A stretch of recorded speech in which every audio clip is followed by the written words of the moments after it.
Aujourd'hui, CAPS TV va s'intéresser à la pluie des étoiles filantes et notamment au fait que certaines communes éteignent les lumières publiques durant cette soirée.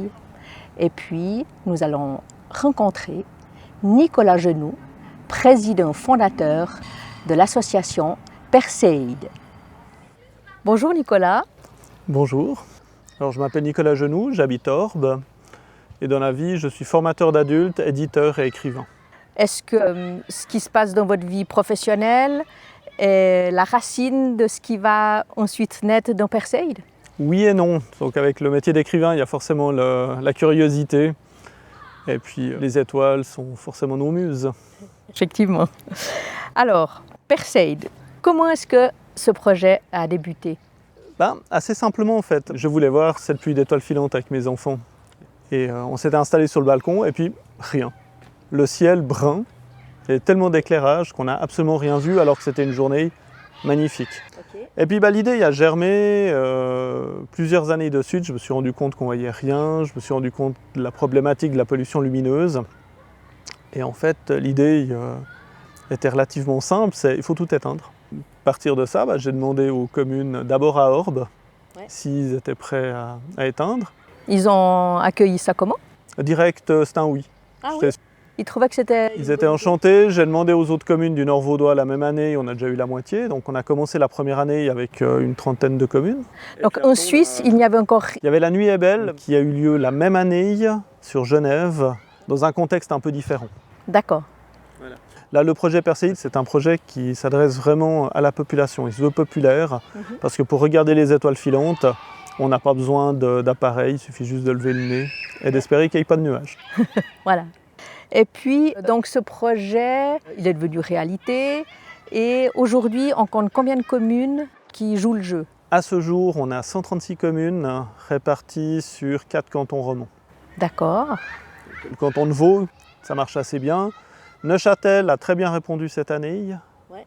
Fribourg, ça commence à être timide. Le Valais, on a un peu plus de peine. Est-ce que j'ai pu entendre, il y a certaines communes qui font plusieurs jours, notamment Granson qui fait 3 soirées de suite. Alors les communes sont totalement libres de s'approprier le projet comme elles l'entendent. Certaines vont juste éteindre, comme on l'a demandé, de 10h du soir à 4h du matin. Ouais. D'autres vont simplement pas allumer l'éclairage public de toute la nuit. D'accord. D'autres vont effectivement profiter de voir ce que ça donne sur plusieurs soirs d'affilée. C'est un des points principaux du projet, c'est cette liberté totale qu'ont les gens. Ils peuvent s'approprier comme ils veulent l'événement. D'accord.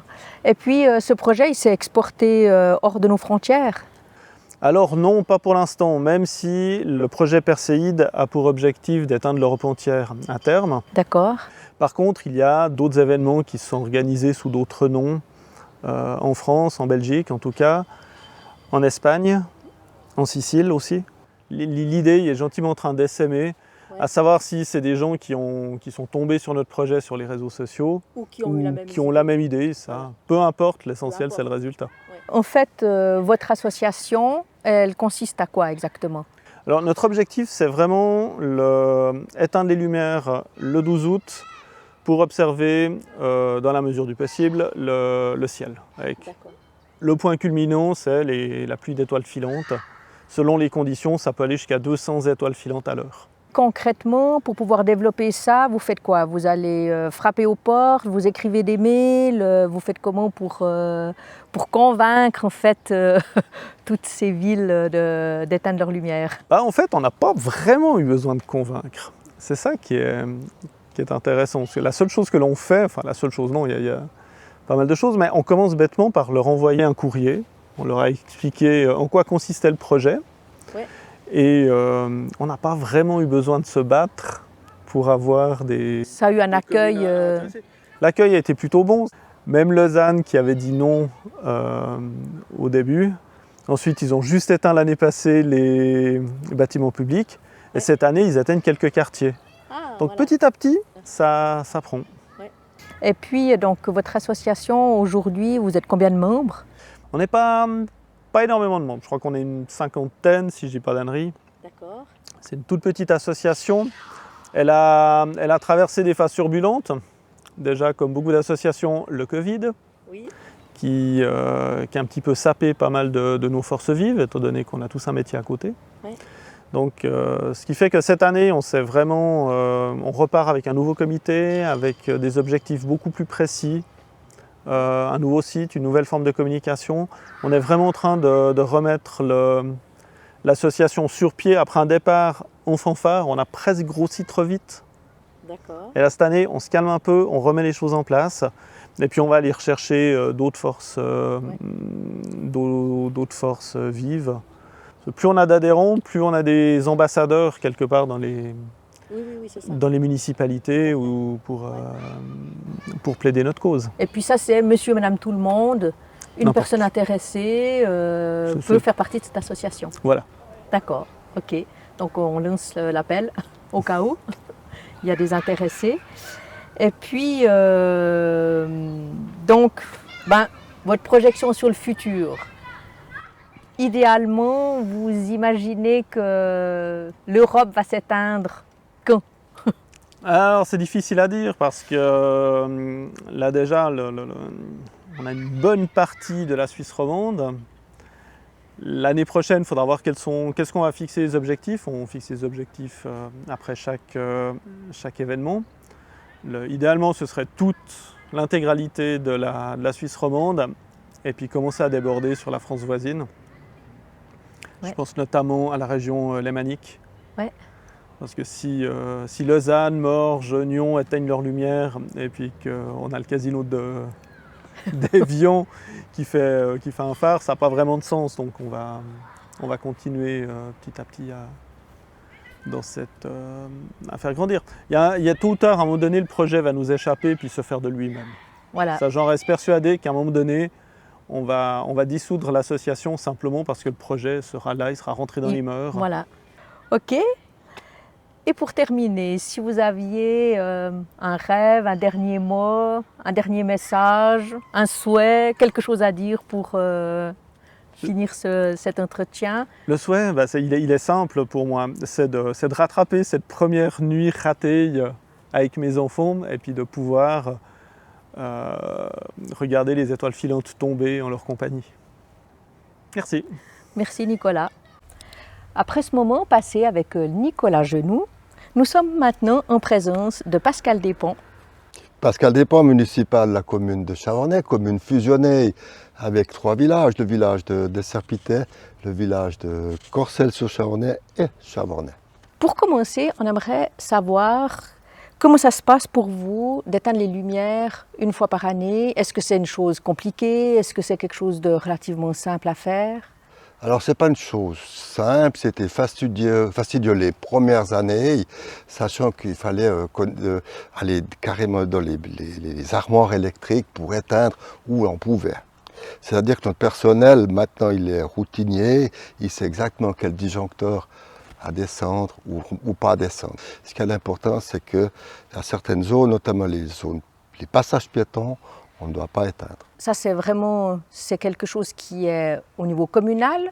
C'est la législation routière fédérale. Donc, quand tout s'éteint, les passages piétons restent? Exactement, il y a un certain nombre de lumens qui doivent rester avant et après les passages piétons et sur les passages piétons.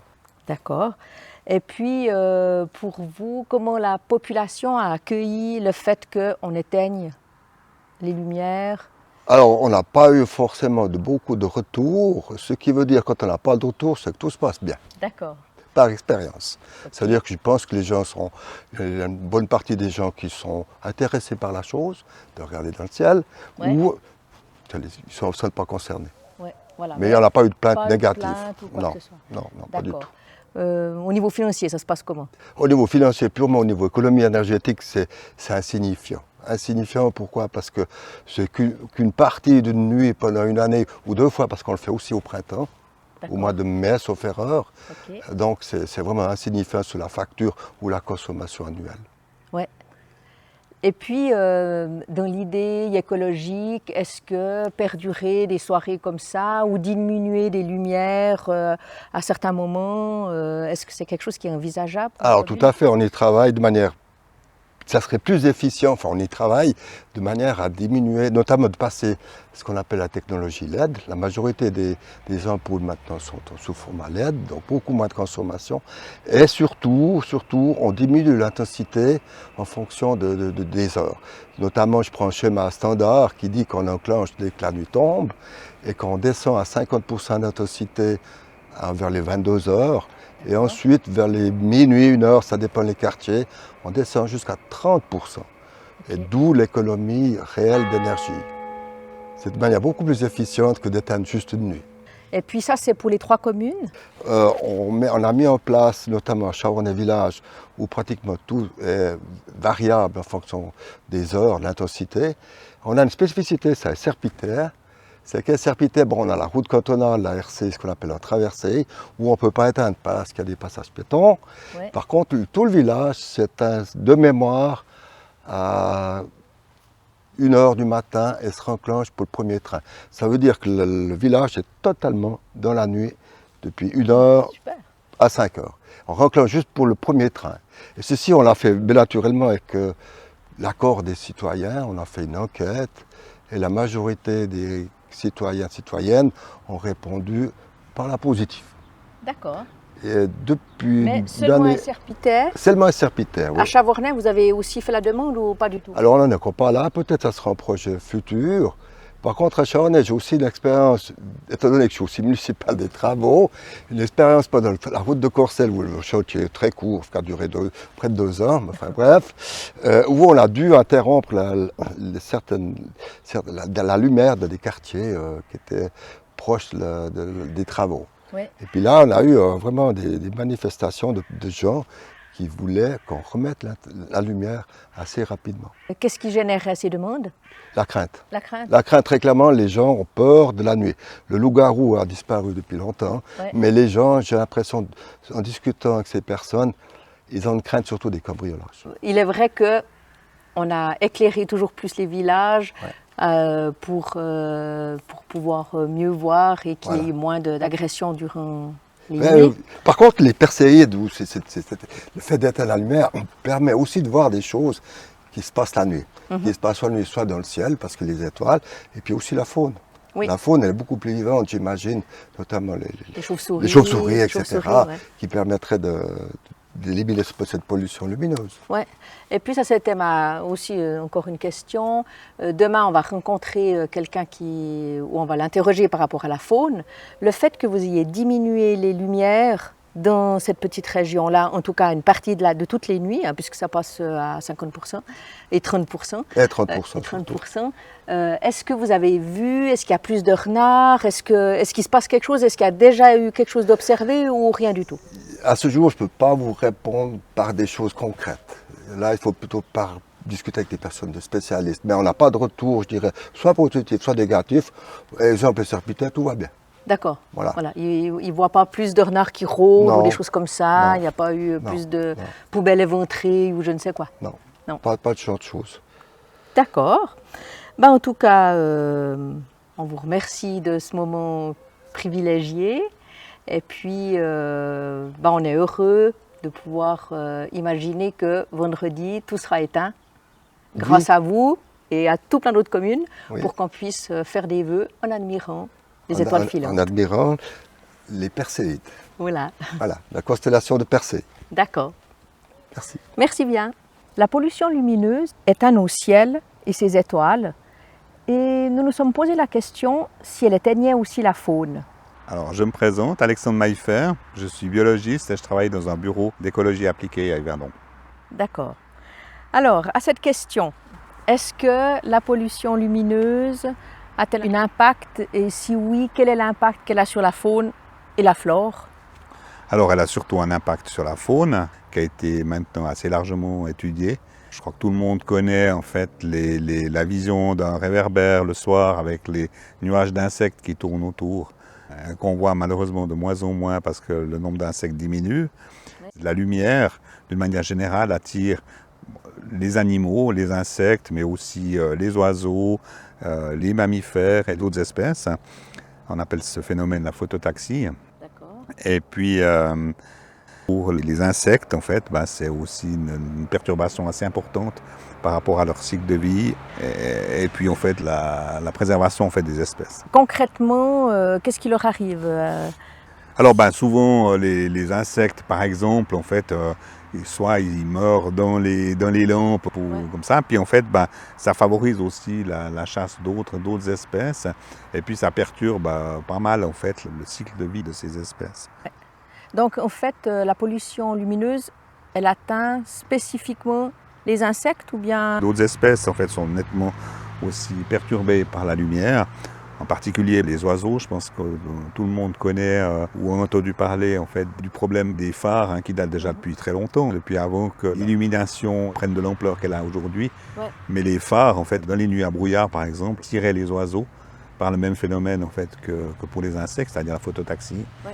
Et puis les oiseaux allaient s'écraser contre les phares quand ils n'avaient plus de repères dans le ciel, étant donné que les oiseaux en migration se déplacent et suivent leur route en fonction des étoiles. Ce n'est pas l'unique méthode, mais c'est une des méthodes qu'ils utilisent en fait, pour connaître leur chemin de leur migration. Maintenant, si on vient au niveau des lumières, est-ce que le LED a un impact moins catastrophique sur la faune et sur les insectes ou c'est pareil que les autres lumières? Alors c'est relativement pareil dans le sens que l'impact le plus important c'est pas le type de lampe mais c'est plutôt le spectre lumineux en fait qui est émis par la lampe. Le spectre lumineux ça veut dire qu'il y a des différentes couleurs, voilà, où ça va en fait de l'infrarouge jusqu'à l'ultraviolet, c'est en fonction de la fréquence, donc les fréquences visibles. Et puis il y a des lampes qui émettent dans beaucoup de fréquences, puis il y a des lampes qui émettent dans des fréquences beaucoup plus étroites. Alors en fait ce qui se passe c'est que plus le spectre est large, plus le nombre d'espèces attirées est important. Parce qu'au fait que chaque espèce est attirée par... Alors, c'est pas chaque espèce, mais c'est plutôt, il y a des groupes d'espèces qui sont plutôt attirés par les lumières proches du bleu ou du violet, puis d'autres plutôt dans les couleurs un peu... Okay. Donc oui, pour finir, c'est plutôt le type de spectre en fait, qui est émis par la lampe qui est déterminant. Quoi. Maintenant, les villes diminuent pour beaucoup l'intensité de leur lumière la nuit. Certaines même éteignent complètement.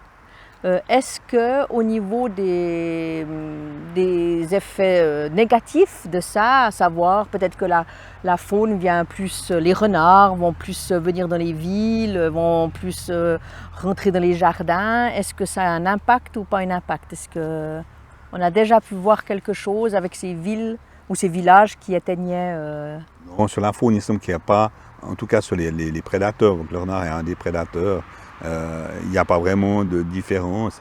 Il chasse de jour comme de nuit en fait.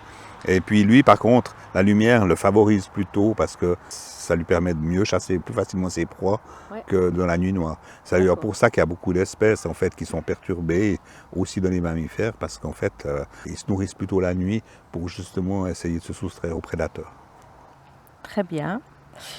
Et puis pour terminer, qu'est-ce que moi, Christine Métro, ou toi, Alexandre, qu'est-ce qu'on peut faire individuellement pour diminuer cette pollution lumineuse? Premièrement, il faut n'utiliser que les éclairages indispensables en fait la nuit. Individuellement, on peut par exemple, quelqu'un qui a un jardin, ça ne sert à rien d'avoir les lampes, même si c'est des lampes solaires en fait, qui sont rechargées la journée, ça ne sert à rien d'avoir un éclairage qui est toute la nuit, il faut l'éteindre. Ouais. Ça c'est une des premières choses qu'on peut faire localement. On peut aussi avoir des éclairages qui sont liés à un système de détection, c'est-à-dire qu'ils sont dynamiques, c'est-à-dire qui s'allument au passage des gens et puis qui se réteignent juste après. Ça, c'est aussi quelque chose qui favorise bien la diminution de la pollution nocturne. Et puis ensuite, il faut surtout essayer, pour les éclairages indispensables, essayer d'éclairer le sol et pas éclairer le ciel. C'est-à-dire, en fait, orienter les lampes plutôt vers le sol. Voilà, il faut éviter, disons, la diffusion de la lumière dans les endroits où elle n'est pas nécessaire. Et puis, on en voit moins maintenant, mais un temps, il y avait des systèmes d'éclairage de faisceaux laser ou qui éclairaient le ciel. Ouais. Et puis ça, c'est vrai que c'est des choses qu'il faut éviter. Voilà. Beaucoup, ça perturbe aussi beaucoup, surtout les oiseaux en migration. Si c'est en période migratoire, c'est clair que ça perturbe pas mal les choses. Ça, c'est une chose. Et puis après, dans le cadre de sa commune, où c'est essayer d'inciter les communes à diminuer l'éclairage. Actuellement, il y a quand même pas mal de choses qui se font. Hein. Aussi, il y a des velléités de vouloir interdire les publicités lumineuses pendant la nuit, ou en tout cas les réglementer. Et puis, il y a je crois que la commune de Genève, sauf erreur, ou le canton de Genève, en fait, envisage d'interdire les publicités lumineuses durant la nuit. Ouais. Et puis, par exemple, les magasins aussi, c'est clair qu'au niveau du marketing, peut-être c'est important, mais c'est vrai que d'avoir une quantité de bureaux vides ou de vitrines qui sont illuminées pendant toute la nuit, disons, c'est des choses qui contribuent aussi à la pollution nocturne, à la pollution lumineuse. Eh bien, merci pour ce moment passé ensemble. Ouais, c'était avec plaisir. Et puis, attendons vendredi que toutes les lumières s'éteignent pour qu'on puisse regarder les étoiles. Alors, ça sera un plaisir. Ça y est, nous y sommes. Nous sommes le 12 août. Il est 23h. Nous sommes sur la plage à Yvonan. Toutes les lumières ont été éteintes dans le village. Le vent souffle et occasionne passablement de vagues, ce qui rajoute encore plus de charme à cette soirée où nous allons nous coucher dans le sable et admirer les étoiles. Chaque année, entre le 20 juillet et le 25 août, la Terre traverse des débris de la comète Swift-Tuttle arrachés par le vent solaire. Des particules de taille inférieure à celle d'un petit pois se consument alors dans l'atmosphère terrestre. Plusieurs pluies d'étoiles filantes se produisent dans l'année et qui semblent provenir de constellations. Les Perséides semblent venir de la constellation de Persée, c'est donc là qu'il faut regarder.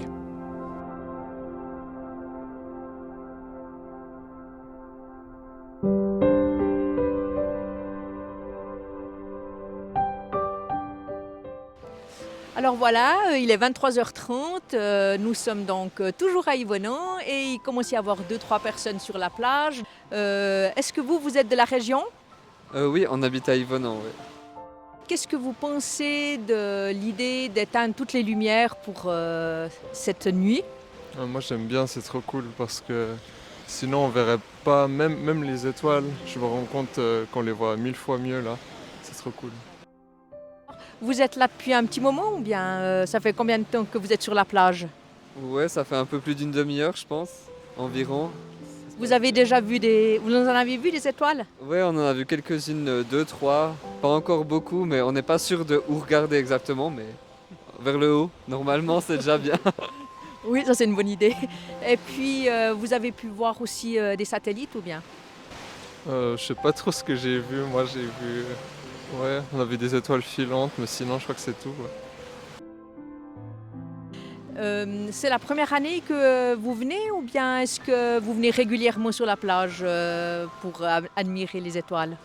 C'est la première année qu'on vient, c'est la première année qu'on les observe même tout court, donc c'est chouette. D'accord. Vous avez l'intention de passer la nuit ici ? Peut-être pas la nuit, mais en tout cas je vais rester pour en voir le plus possible. D'accord, alors en tout cas, je vous souhaite bien des étoiles et puis merci. Merci beaucoup. Voilà, la plage commence à se remplir de plus en plus et là, 3 jeunes qui sont venus pour la soirée. Tout d'abord, est-ce que vous connaissez le projet Persée ? Oui, alors j'en ai entendu parler sur les réseaux sociaux. Du coup, je connais pas beaucoup, mais voilà, c'est un joli projet et ça s'annonce bien. Et l'idée que justement on éteigne les lumières cette soirée et cette nuit, pour vous, c'est quelque chose qui est favorable ? Vous êtes...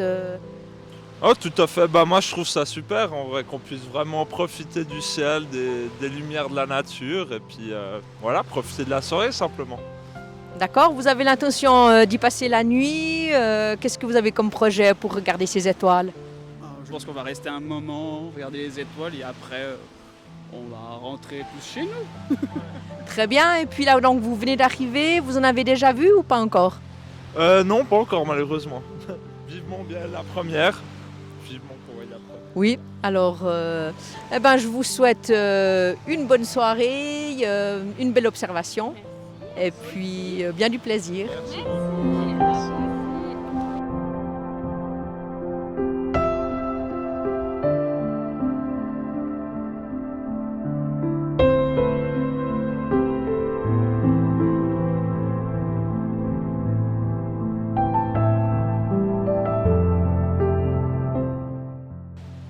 Il est minuit et demi et puis nous avons eu la chance de voir à peu près une quinzaine d'étoiles filantes en 2 heures.